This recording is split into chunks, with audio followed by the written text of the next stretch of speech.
Let's continue with our unit over atomic structure and nuclear chemistry. And in this video, we begin the nuclear chemistry section. Have your periodic table available as you watch and take good notes.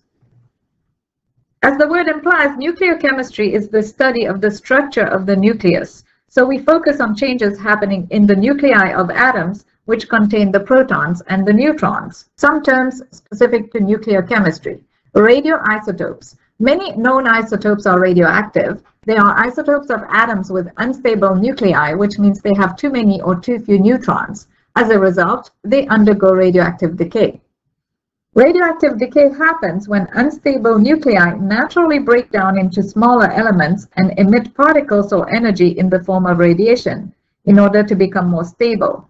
They decay because their nucleus is unstable due to an unfavorable neutron to proton ratio, and the new element formed has a more stable and favorable neutron to proton ratio.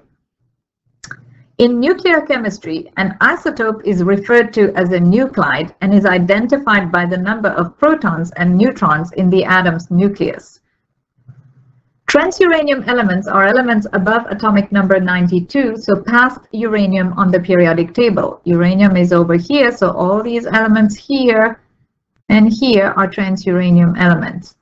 Very few are found in trace amounts in nature, and most were synthesized or man-made in nuclear reactors and particle accelerators. They are extremely unstable, and most exist for infinitely small moments and decay into smaller, stabler atoms. Mutation is the conversion of an atom of one element to an atom of another element.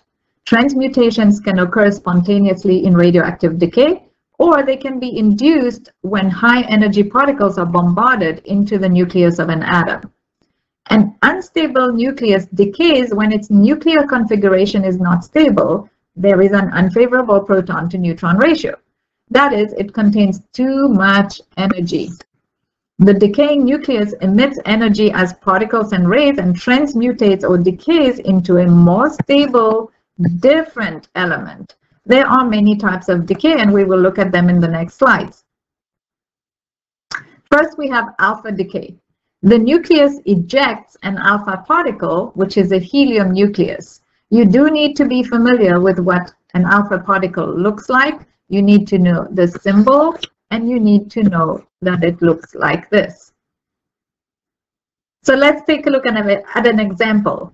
When uranium-238 decays by alpha decay, it ejects an alpha particle. So we know that an alpha particle, so He4 and 2, will be ejected from the nucleus. Now we need to figure out which new element is also formed in this process.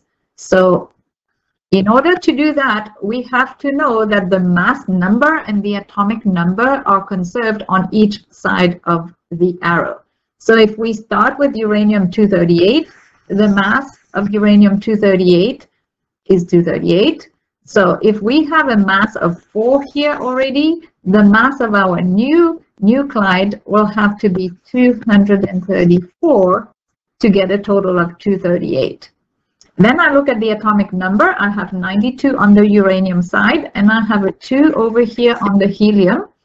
So in order to conserve the atomic number, I would have to have a 90 down here, because 90 plus 2 gives me 92. Then I go to the periodic table, and I go find the element with atomic number 90, and that is thorium. So I can write thorium over here. Alpha decay usually occurs in large nuclides. Then we have beta minus decay.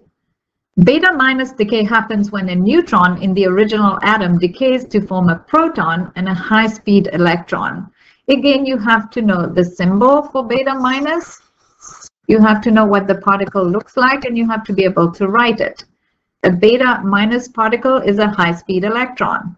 So let's take a look at an example again. If lead-210 decays by beta minus decay, we know that a high-speed electron or a beta minus particle is ejected. So here it is. Now again, we have to figure out which new element is formed in the process. So we do the same thing. We know that mass number and atomic number are conserved. So if I start with 210 on the left-hand side, I have to have 210 for my new element for the mass to be conserved. And atomic number, I have 82 on this side. So I have to have an 83 over here because 83 minus 1 gives me 82. Now again, I go to my periodic table and I find the element with atomic number 83, and that is bismuth. So I know that my new element is bismuth. So in beta minus decay, the neutron is represented in the original element, and the proton is represented in the new element.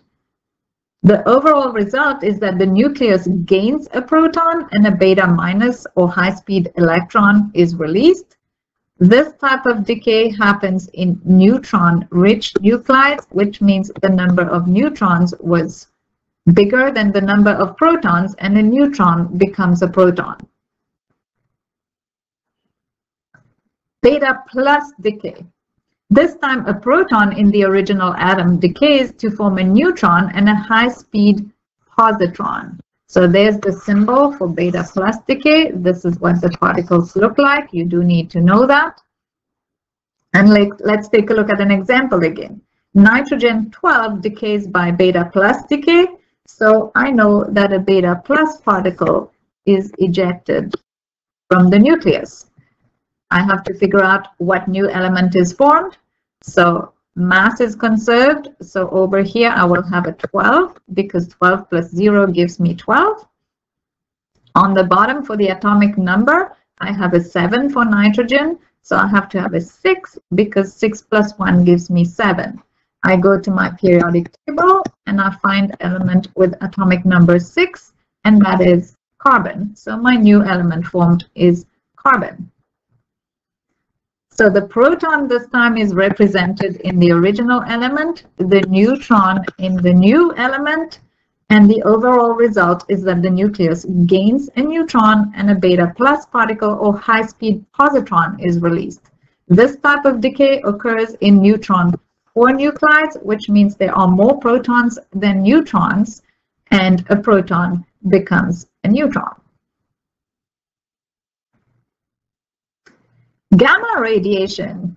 Some nuclides undergo gamma emission only, which is very high energy radiation in which no particles are emitted, just energy, and the resulting nuclide is stable.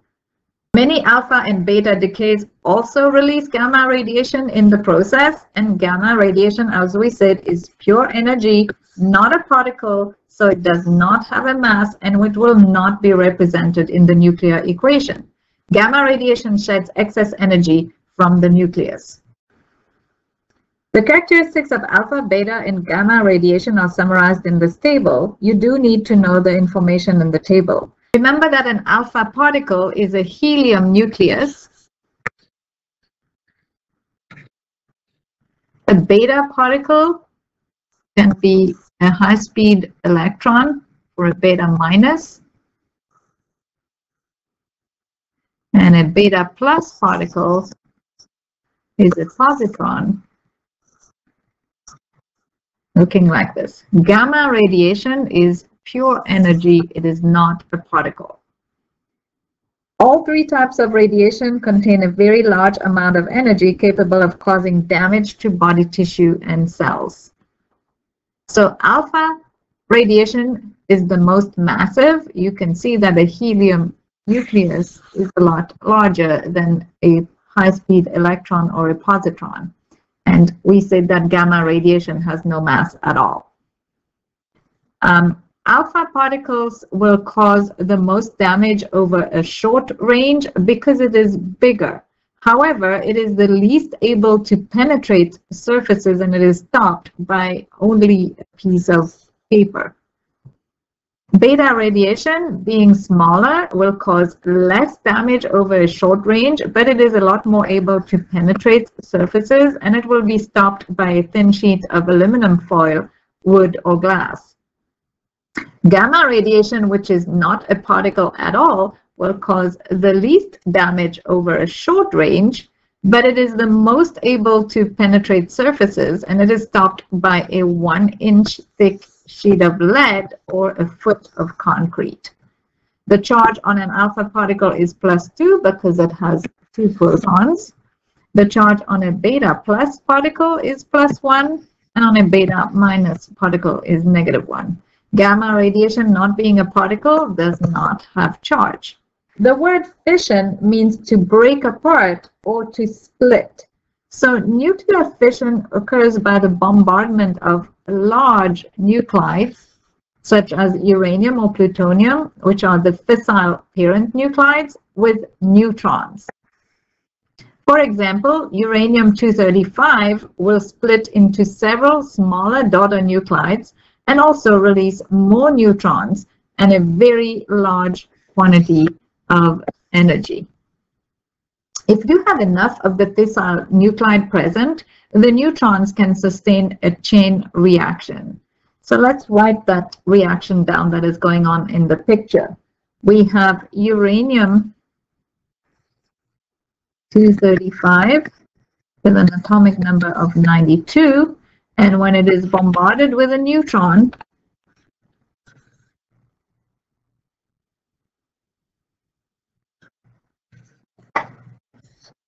what we form is 2 smaller daughter nuclides. So for example, krypton 9136 and barium 142 and 56, and 3 more neutrons are released in the process. Notice that the mass number and the atomic number are also conserved in this reaction. So when those 3 neutrons are produced from this fission reaction, the 3 neutrons go and each find a new uranium-235 nuclide, and these will start splitting again into the daughter nuclides, and this can happen over and over again, and that is what the chain reaction is. Nuclear fission releases huge quantities of energy, gram for gram, at least 1,000,000 times more than a regular chemical reaction. That is a lot more energy. Nuclear power plants or nuclear reactors use controlled fission to produce energy. Some major nuclear reactor disasters that have happened throughout the years are the 3 Mile Island in Pennsylvania in 1979. This was in the US. Then we have Chernobyl in the Ukraine, which was in 1986. And as of 2016, when this picture was taken, you can see that that area is still pretty desolate, and actually nobody still can go back there because it is very radioactive still. Then we have Fukushima Daiichi in Japan in 2011. This was caused by the tsunami which hit Japan and caused damage to their nuclear power plant. The nuclear weapons also use fission, but it is an uncontrolled nuclear fission reaction. In World War II, the little boy bomb was dropped on Hiroshima. It used uranium-235, and the Fat Man bomb was dropped on Nagasaki in Japan and used plutonium-239. These 2 bombs obviously caused extensive damage in Japan and ended World War II. Nuclear fusion. The word fusion means to bring together. So what nuclear fusion involves is forcing 2 relatively small nuclei to combine or fuse into 1 nucleus. This can only happen at extremely high temperatures. So the amount of energy released is huge, and in fact, nuclear fusion liberates 3 to 10 times more energy than fission. Nuclear fusion powers the stars, including our sun, and in this way fusion can be thought of as the source of almost all the energy on the planet. So let's take a look at a nuclear fusion reaction in this picture. Let's write the equation. We have deuterium, which is hydrogen with a mass of 2 and atomic number 1, fusing with tritium, hydrogen 3, mass of 1, and helium 4 and 2 is formed, and in the process we have a neutron that is released. Again, the mass and the atomic numbers are conserved in the equations. Scientists have not yet found a way to sustain a beneficial nuclear fusion reaction on Earth. The major difficulty is maintaining the extremely high temperatures and pressures actually for fusion to occur.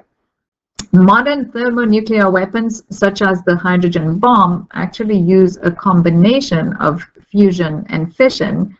The initial fission reaction provides the energy for the fusion reaction to happen.